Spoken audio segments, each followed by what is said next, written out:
Welcome to Strong Principles. I'm Rob Delacruz. I'm Larry Medina. And I'm Pete Miller. All right. Yep. Today we're going to talk about the GLPs. Yeah, we got Pete with us again. Yeah. Yes. Dive in. Pete in the house. So I don't want to call anyone out. So before we But I believe a couple of people are on them. Yeah. So we know. So 2 out of 3 in this room. so before we get into it, right? So GLPs are like the Wegovys. Yep. The Ozempic. Yeah, right? all That's of them. probably the big one. Yeah. So the GLP-1s, they're called.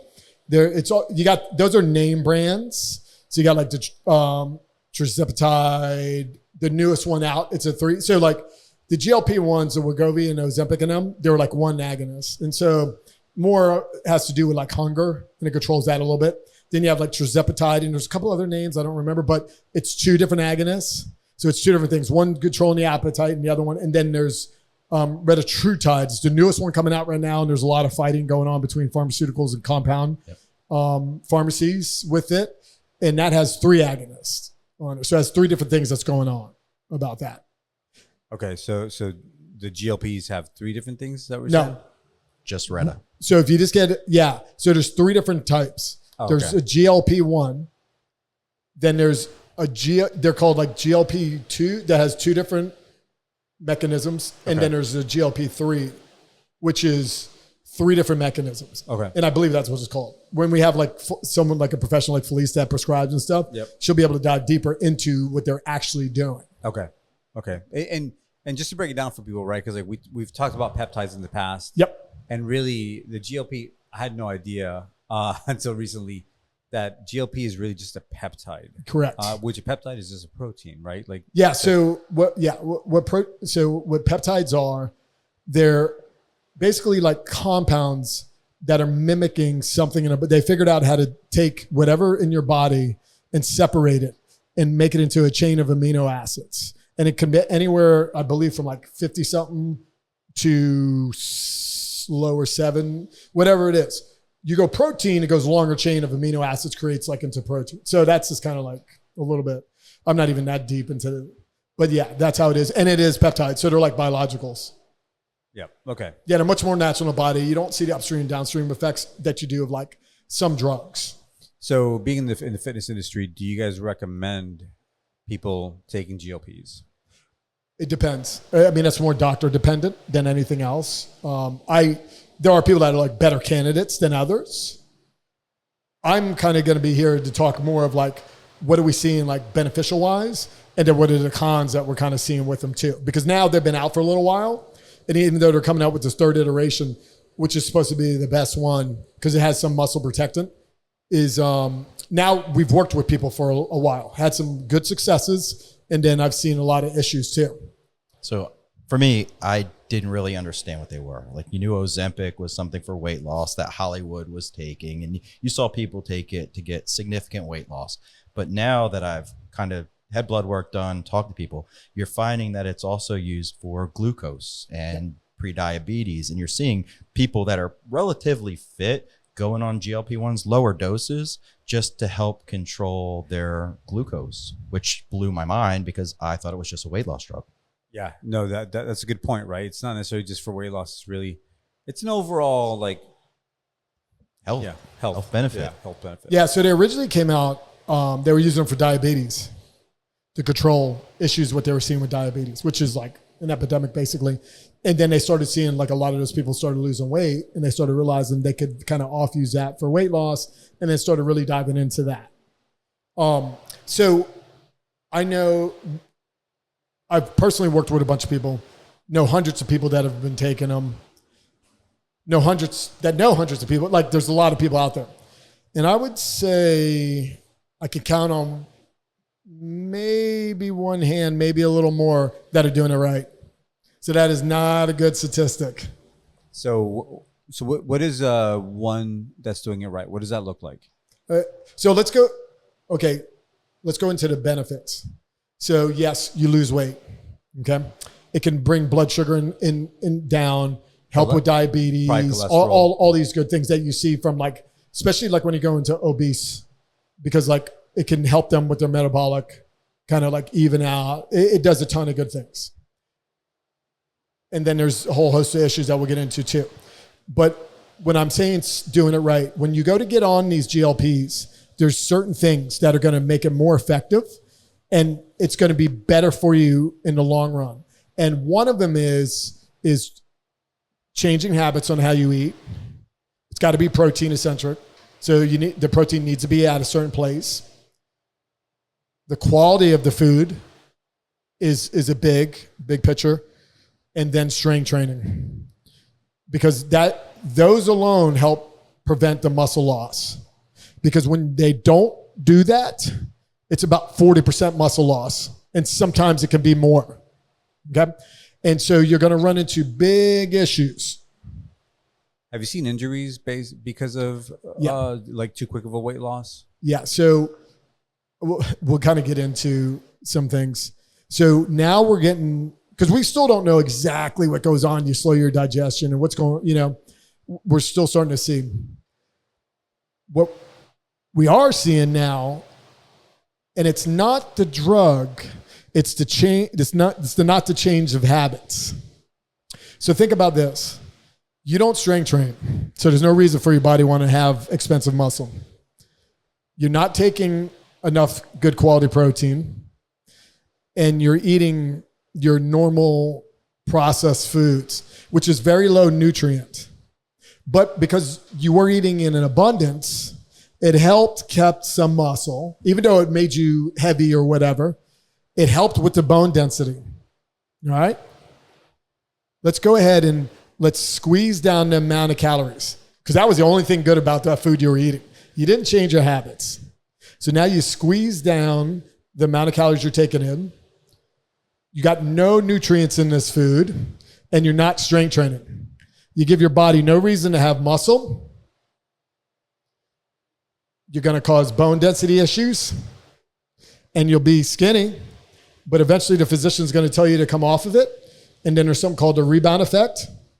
And so now you're going to be in the same place you were with lower muscle and bone density. So I've seen that rebound effect happen, and by the way, it happens fast. The people I worked with, even the successful people, I have issues with them coming off. There's a rebound effect. So yeah, because like my thought has always been like, if you do it, like I feel like you should start writing down what the hell you're eating and how much you're eating, and then try and stick to that, right? Like, because that's essentially, if you're losing weight and then you get to a weight and you want to maintain that weight, at that point, just kind of try and stick to that lifestyle, right? Not the diet, that lifestyle. So when it was recommended for me to go on a GLP-1 because of my blood glucose, I went down the rabbit hole of how to kind of preserve muscle, because the way it was explained to me is muscle's expensive and your body's going to adapt to lose weight the best it can. So if you're not lifting weights or eating protein, the first thing your body's going to get rid of is the most expensive thing, which is your muscle. So you're losing weight and the scale's going down, but your body's eating its muscle because that's the most expensive thing it has to have. So it gets rid of it so that it stays able to work. Yeah. And like I said, you're not giving it nutrient dense foods, and then you cut down the amount of calories you have. Your body's going to adapt to being in that. And so it's going to shed that muscle, which is expensive. And then the bones have no reason to stay hard. And that's a bad place. So what we're doing is we're trading a really bad obesity problem for a muscle loss, bone density problem. And they're both pretty complicated. But when you're at a certain place with the bone density, that's an extremely complicated place to be in, especially if you rebound and put on a ton of weight back. So the rebound becomes even more like, so it's always good to lose weight, right? Like no matter which way you slice it, like, but once you get down there, like you got to keep it off. I mean, so like let's say you get on the GLP, you're losing weight. You're going to lose muscle no matter what, because you're losing weight. Like that's not necessarily. If you're strength training and you have your protein up, and look, the newest version of Retatrutide, like their muscle, they actually gained muscle. But all of them, if you don't strength train and you don't have your protein up, you will lose muscle. Some are less than the others, but if you don't do anything right, then then it's not going to happen for you. Interesting. Okay, so I had no idea. I always assumed that if you lost a ton of weight fast, because you're always going to lose at least some muscle. Yes, and you're right on that. The faster it is, the harder it is going to be. So what you want to do is you want smaller doses over a period of time, and you want to do it slow. And then if you wanted to come off of it, you need to like smaller dose off a long period of time to where then you can kind of titrate down, basically it's called, and then come off. So there's not this like rebound effect. The problem what I see and what some people are running into is like they started losing so much lean tissue, and then the physician getting worried about like a bone density issue, and they're like, hey, we just got to come off. And then bam, we got a problem. And then they go back on.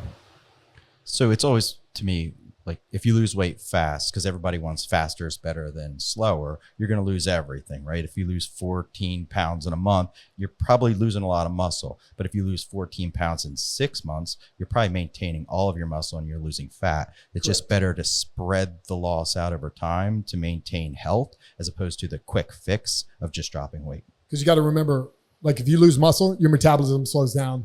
So not only the rebound comes up, if you come off, you got less muscle. Never mind the bone density, your metabolism is way slower. And so now you're even going to be in a worse place. Now, remember, that being said, I'm scared that the living out of everybody. We got people on it, and I've seen great results. They're doing everything right, small dose, they strength train, they eat properly, they look fantastic. Yeah, so the goal in reality shouldn't be like, hey, let's go ahead and get skinny by 2 months.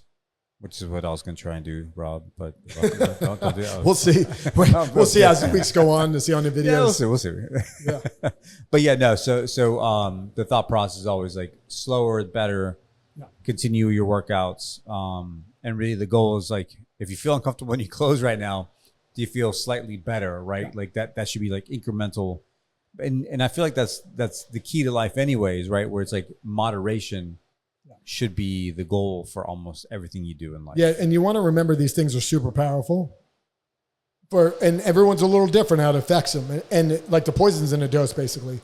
And for some people, it completely shuts down their want to eat. And then you're almost like forcing it. And for some people, it forces them to eat well. Because like processed food just doesn't work well with them. And other people, like your body's like craving like nutrient dense foods. But other people, they're just not in tuned, which that's kind of like the majority. It's only 2 ding dongs versus 5. Correct. Yes. Yeah. Correct. Lower your ding dong intake. I mean, my take on it is men and women are taking it, but this is like the PEDs of women. Like back in the day, you'd see a dude at the gym and he'd get big, and you're like, oh, that dude's on you. Everyone's on it. No one's getting big without it. Somebody else. It's kind of funny because I have a friend of mine who's on, and we have a thread, and so he's skinny now. So we're like, he was talking trash, and I was like, dude, you're on PEDs. You know? Yeah. That's not right. Yeah, so now this is the new version of that with women, but men are on it too. It's like, oh, you see, now I'm like, I don't trust anyone. And which I'm totally cool with you taking it. And we work with you. We're there to work with you 100% to support it because I've seen it do a lot of good. But not if you don't do the right things, then you're going to run into problems. And then you're going to have to see an individual that really understands how to work with them. Because once you stop eating the foods and you're eating low nutrient dense foods and your bone densities have an issue and you're low in muscle, you can't just go and just start working out.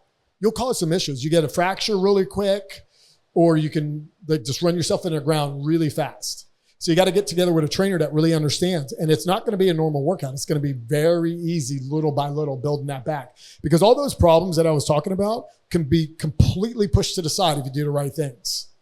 And that's what worries me too. Having a lot of friends that are on it, we all remember The Biggest Loser, and they would lose a ton of weight and they looked great and they won money. And then a year later, they were double the size and way more unhealthy.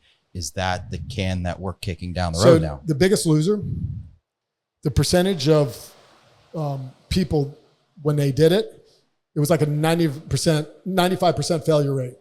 And then after a couple of years, it was basically 100. There was like very few people that were able to keep going after that because it's such an unsustainable approach. That's my word. When you do Ozempic or any of the GLPs wrong, it's kind of the same. It's almost the same percentage, which was wild. Yeah, like it almost makes me wonder, like when you, if you're able to, right? Because obviously talk to a medical doctor, right? But and that's the disclosure. But in my head, it makes me feel like, okay, like maybe you do like a month on, a month off type, you know. Yeah. Again, I don't know enough about it to be talking about it intelligently, but in my head, in strictly in the sense of like, how do you build the habits that you need? Because it really, like, if you think about it, right?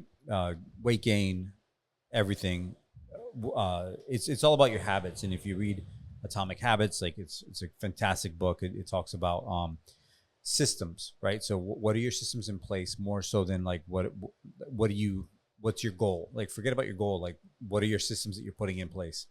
And so in my simple head, right, I'm thinking through it. Does it make sense to jump in, do it, and then jump off? You know, and I'm not saying, I'm arbitrarily just saying a month, but I'm thinking like short spans, and then get off, and then maybe jump back on, just so you can start tweaking your habits and getting in place. But I mean, I definitely a physician would be the one to talk about. Sounds good in theory. I don't know. There's a period of time that you want to be on it. That sounds like it would be better than so you can like change your habits. But those habits are like the most important. Is kind of changing what you're doing because there's a reason why you got there in the first place. There's a little bit of people jumping on it that really don't need to unless there's like some kind of medical issue or something, unless they're like severely overweight. So you got a lot of people trying just to lose this a little bit, and then you fall into the trap. And it reminded me when I would talk to like a younger guy about taking some type of performance enhancer or steroid, and I kind of explained to him it's a trap.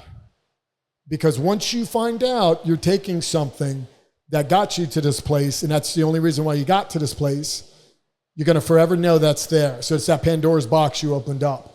And so the likelihood of you having to go back to that is pretty high. Yeah, I know that makes sense. And for me, having done my own research, and again, just like everybody else in this room, I'm not a doctor. My approach is going to be just like programming, minimal effective dose. Let me find the minimal amount I can take, change my lifestyle to get the results I need to get over time. So that way I'm not tethered to it and I don't have to yo-yo on and yo-yo off. I can just use the smallest amount to get the results to get healthy. That way, when I do come off, it's sustainable and I've changed my patterns and habits. I don't want to become reliant on it. If it's a part of like the process, and you're kind of changing little things at a time. You're really concentrating on getting healthy. It's like a lifestyle, and it kind of like gives you a kick. Great. But it's kind of like working out for the calorie burn. If you're not willing to do these other things, it just doesn't work out really well. Now you'll lose the weight, and that's great that we saw it right here. Where are you going to be at in a year or 2 years? How long can we stay on these things? How on and off can we really go? Because the goal of all medications is not to stay on them forever.